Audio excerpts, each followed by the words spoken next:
نظام کو، گندے نظام کو جس کو تاریخ کے کوڑے کرکٹ پر پھینک دینا چاہیے تھا، اس گندے نظام کی آگہی دنیا کو بتا رہے ہیں کہ یہ برداشت نہیں کر پا رہا۔ اور پھر اس کے بعد اسٹیبلشمنٹ یہ کہتی ہے کہ جی ہمارا سیاست سے کوئی تعلق نہیں۔ تو عمران خان صاحب نے یہ بات اجاگر کی ہے کہ جی سارے انسٹیٹیوشن کی بات نہیں کر رہے، افراد کی، چند افراد کی بات کر رہے ہیں۔ اور انہوں نے پھر مثال دی کہ 1971 کے اندر جو نقصان پاکستان کو پہنچایا وہ یحییٰ خان نے پہنچایا۔ لہذا عمران خان صاحب نے کہا ذرا اس کو دیکھ کر سبق سیکھ لو کہ وہ حرکتیں جو یحییٰ خان نے کی ہے اسی کو اجاگر کر رہے ہیں۔ شیشے کے گھر میں بیٹھ کر ذرا سا سمجھ لو، ذرا سا پڑھ لو، ذرا سا اپنی غلطیوں سے سیکھ لو، کیونکہ پچھلے 4-5 مہینوں سے میں اکابرین سے یہ پوچھتا رہا ہوں کہ حمود الرحمان کمیشن کی رپورٹ سے کچھ سیکھا؟ تو سب نے کہا کہ نہ وہ بتائی جاتی ہے نہ وہ پڑھائی جاتی ہے۔ پھر میں نے کہا کارگل سے کچھ سیکھا؟ تو کہا جاتا ہے کہ نہ وہ پڑھا جاتا ہے نہ بتایا جاتا ہے۔ تو جب ادارے اپنی غلطیوں سے نہیں سیکھیں گے۔ آپ میڈیا والوں کو شکریہ ادا کرتا ہوں، کراچی پریس کلب کا شکریہ ادا کرتا ہوں کہ ایک موقع انہوں نے اپنی عمارت کے باہر تاریخی اعتبار سے ہمیشہ سجائے رکھا کہ جس کو کوئی اعتراض ہے یہاں آ کر پرامن احتجاج کرے۔ لہذا مجھے پہلا افسوس تو یہ ہوا کل جب میں نے خبریں، تصویریں دیکھی کہ یہ کیمپ کو اکھاڑا گیا، تو جیسے عمران خان صاحب کہتے تھے کہ ہمارے 12ویں کھلاڑی ہیں جو ہماری مقبولیت کے اندر اضافہ کرتے ہیں، تو کراچی کے اندر بھی میں ان 12ویں کھلاڑیوں کا شکریہ ادا کرتا ہوں جنہوں نے کیمپ اکھاڑ کر سارے پاکستان میں اس بات کی اطلاع دوبارہ پہنچا دی کہ ایک بہیمانہ نظام چل رہا ہے، ایک ظالمانہ نظام چل رہا ہے جو پرامن اعتبار سے بھی اس بات کو گوارا نہیں کر رہا کہ لوگ بیٹھ کر علامتی بھوک ہڑتال کریں۔ کتنا زبان بندی کریں گے، کتنا منہ بند کریں گے۔ اور مجھے افسوس یہ ہے کہ اس سے پاکستان بھی بدنام ہو رہا ہے، مگر بات اور آواز دل سینہ بسینہ چل رہی ہے، رک نہیں رہی۔ یہ وہ اللہ کا احسان ہے کہ سمبل بھی چھین لو مگر سارے پاکستان کو پتا ہے کہ پاکستان تحریک انصاف کا لیبل کس کس آدمی کے چہرے پر لگا ہے۔ میں یہ سمجھتا ہوں کہ اس شکریہ کے بعد دوسری بات میں یہ کہنا چاہتا ہوں کہ قیدی نمبر 804 عمران خان صاحب ہماری رائٹس کے لیے، ہمارے اختیارات کے اعتبار سے، انسانی حقوق کے اعتبار سے بہت بڑی جنگ لڑ رہے ہیں۔ لوگوں کا کہنا یہ تھا کہ 2 دن جیل میں نہیں رہ سکتا اور سب سے زیادہ آرام سے جیل بھی کاٹ رہے ہیں، اور اس بات کو، نظام کو، گندے نظام کو جس کو تاریخ کے کوڑے کرکٹ پر پھینک دینا چاہیے تھا، اس گندے نظام کی آگہی دنیا کو بتا رہے ہیں کہ یہ برداشت نہیں کر پا رہا۔ میں سمجھتا ہوں کہ سارا نظام بند گلی میں ہے، لہذا مجھے پریشانی ہے جب سارا نظام بند گلی میں ہو، جب جوڈیشری بند گلی میں ہو، جب میڈیا کوئی ٹیلی ویژن میڈیا دیکھنے کے لیے تیار نہیں ہے، ٹیلی ویژن میڈیا بند گلی میں ہے کیونکہ آپ کی زبانوں کو بند کیا گیا ہے، جب جوڈیشری بند گلی میں ہے، جب ہماری ریاست بند گلی میں ہے، اور عمران خان بند گلی میں نہیں ہے۔ جس کو یہ خیال ہوتا ہے کہ عمران خان بند گلی میں ہے، جس کو 2-3 کروڑ ووٹ ملے ہیں، اس کی 2-3 کروڑ بند گلیاں کھلی ہوئی ہیں۔ عمران خان بند گلی میں نہیں ہے، مگر مجھے خطرہ اس بات کا ہے کہ جب بند گلی میں نظام ہو اور نظام کے سارے انسٹیٹیوشن بند گلی میں ہو تو کوئی بھی شخص غلط فیصلہ کر بم پھوڑ سکتا ہے۔ لہذا میں نے کل پرسوں ایک ٹویٹ کے اندر یہی کہا کہ کسی ایک آدمی نے یہ کہا کہ جی میرے اوپر بے انتہا پریشر ہے، یہاں جتنے لوگ کھڑے ہیں ان کی شکلیں دیکھ لیجئے، سب کی پٹائیاں ہوئی ہیں، لوگوں کو یہ کہا گیا ہے کہ تمہارا بچہ اور تمہاری بچی سیف نہیں ہے، لہذا تم پریس کانفرنس کرو اور نکل جاؤ۔ اور پھر اس کے بعد اسٹیبلشمنٹ یہ کہتی ہے کہ جی ہمارا سیاست سے کوئی تعلق نہیں۔ تو عمران خان صاحب نے یہ بات اجاگر کی ہے کہ جی سارے انسٹیٹیوشن کی بات نہیں کر رہے، افراد کی، چند افراد کی بات کر رہے ہیں. اور انہوں نے پھر مثال دی کہ 1971 کے اندر جو نقصان پاکستان کو پہنچایا وہ یحییٰ خان نے پہنچایا.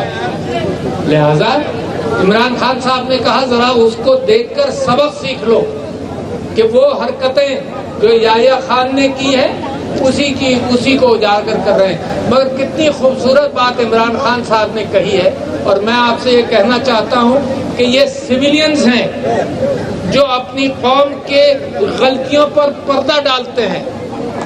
کمال کی بات کر رہا ہوں آپ سے. یہ وہ سویلین پرائم منسٹر تھا بھٹو جس نے حمود الرحمان کمیشن کی رپورٹ کو پبلش نہیں ہونے دیا. اس نے یہ کہا اس سے نقصان پہنچے گا، اس نے روک لیا. اور اس بھٹو کے ساتھ کیا کیا؟ اس کو پھانسی دے دی گئی. تو یہ سویلینز یہ قربانی دیتے ہیں کہ پردہ پڑا رہے، غلطیوں پر پردہ پڑا رہے. اور پھر ان سویلینز میں ایک پرائم منسٹر کو آپ غدار کہہ رہے ہیں، ایک پرائم منسٹر کو یہ کہہ رہے ہیں کہ سائفر کے اوپر اس نے غداری کی ہے. تو سویلینز پردہ ڈالتے رہے. جتنی حرکتیں ہوئی ہیں سویلین حکومتوں نے ان پر پردہ ڈالا ہے. جن کے اوپر جو کام ہوئے ہیں تو سویلین حکومت کہتی نہیں ہم نے کیا ہے. تو سویلین حکومتیں پردہ ڈالیں، اور جو پردہ ڈالے عمران خان سب سے بڑا پردے دار ہے ملک کی سیکرٹس کا، اس کے اوپر آپ مقدمہ کریں کہ غداری کے اعتبار سے. تو لہٰذا شیشے کے گھر میں بیٹھ کر ذرا سا سمجھ لو، ذرا سا پڑھ لو، ذرا سا اپنی غلطیوں سے سیکھ لو. کیونکہ پچھلے 4-5 مہینوں سے میں اکابرین سے یہ پوچھتا رہا ہوں کہ حمود الرحمان کمیشن کی رپورٹ سے کچھ سیکھا؟ تو سب نے کہا کہ نہ وہ بتائی جاتی ہے نہ وہ پڑھائی جاتی ہے. پھر میں نے کہا کارگل سے کچھ سیکھا؟ تو کہا جاتا ہے کہ نہ وہ پڑھا جاتا ہے نہ بتایا جاتا ہے. تو جب ادارے اپنی غلطیوں سے نہیں سیکھیں گے، میں سپریم کورٹ کے چیف جسٹس کو اس معنی کر کے خراج تحسین پیش کرتا ہوں کہ بھٹو کو جو غلط سزا ہوئی، جو انہی پریشرز کی وجہ سے ہوئی تھی، جس کے خلاف 6 ججز نے ایک علم کھڑا کیا ہے، وہ کہ جی پریشر پڑ رہا ہے. تو میں نے بھی یہی کہا کہ پریشر پڑے گا تو یہ پریشر کوکر پھٹے گا. مگر کس کا نقصان ہوگا؟ عام آدمی کا نقصان ہوگا. یہ جنہوں نے مال و دولت اور باہر کے راستے تیار کیے ہوئے ہیں یہ تو بھاگ جائیں گے، یہ عام آدمی پسے گا. مگر ہم تو یہاں کھڑے رہیں گے. میں نے یہ بھی کہہ رہا ہوں اور آپ سے بتا رہا ہوں کہ جو لوٹ مار کی راکھ ہے نا، عمران خان اس راکھ پر ایک اچھا اور کامیاب ملک تعمیر کرے گا. مت بھولیں، ہمت سے کام لیں. جتنی لوٹ مار ہے بھرم، یعنی یہ میڈیا کی وجہ سے لوگوں کو پتہ نہیں چل رہا مگر افواہیں چلتی ہیں. پھر اگر یہ ویٹ گندم کا اسکینڈل آپ کی نظر میں آیا ہے تو افواہوں سے لوگوں کو خیال ہوتا ہے ایسے دسیوں اسکینڈل ہوں گے، کیونکہ ہر حکومت میں یہ اسکینڈل چلتے رہے. تو میں یہاں دوبارہ ایک بات یہ کہنا چاہتا ہوں کہ میری ہمیشہ سے یہ خواہش رہی ہے، اور عمران خان صاحب کی مسلسل پچھلے 2 سال سے کہہ رہے ہیں کہ مذاکرات ہونے چاہیے. انسلٹ کی جاتی ہے کہ نہیں کریں گے تو کرو انسلٹ. تم میرا ملک ہے، میں نے ملک کو بچانا ہے. تم لوگ اس انداز سے اس انا کے اندر چلتے رہو کہ نہیں کرتے نہ کرو. مگر میں یہ کہتا ہوں کہ عمران خان اس کے باوجود اپنی انا کو قربان کر کے بار بار کہتا رہا مسلسل کہ جی مذاکرات ہونے چاہیے. مذاکرات نہیں کریں گے تو بند گلی میں چلتے چلے جاؤ گے. یہ معیشت ٹھیک نہیں ہوگی جب تک عوام اس معیشت کا ساتھ نہ دے. IMF جو کچھ بھی کرے گی تو عوام پر بوجھ بڑھ جائے گا. تو لہٰذا کتنا اچھا کمبینیشن ہوتا اور ہے کہ جی عمران خان کی پاپولیرٹی اور عوام کا ساتھ، اور میری فوج جو ملک کو دفاع کرنا چاہیے اس کا ملک کی دفاع کے اعتبار سے رول، اور سویلین سیاست کے اندر رول نہیں ہونا چاہیے. آپ کہتے ہیں فوج کا ملک کی سیاست کے اندر رول نہیں ہے، تو میں کہتا ہوں یہاں بچہ گواہی دے گا کہ آپ نے کس کس کو بلا کر کیا کیا کہا. تو لہذا میری فوج کو جھوٹا تو نہیں ثابت کرے نا. تو ہم عمران خان نے افراد کی نشاندہی کی ہے. میں سمجھتا ہوں کہ ملک ابھی بھی صحیح راستے پر گامزن ہونا چاہیے. ہو جائے گا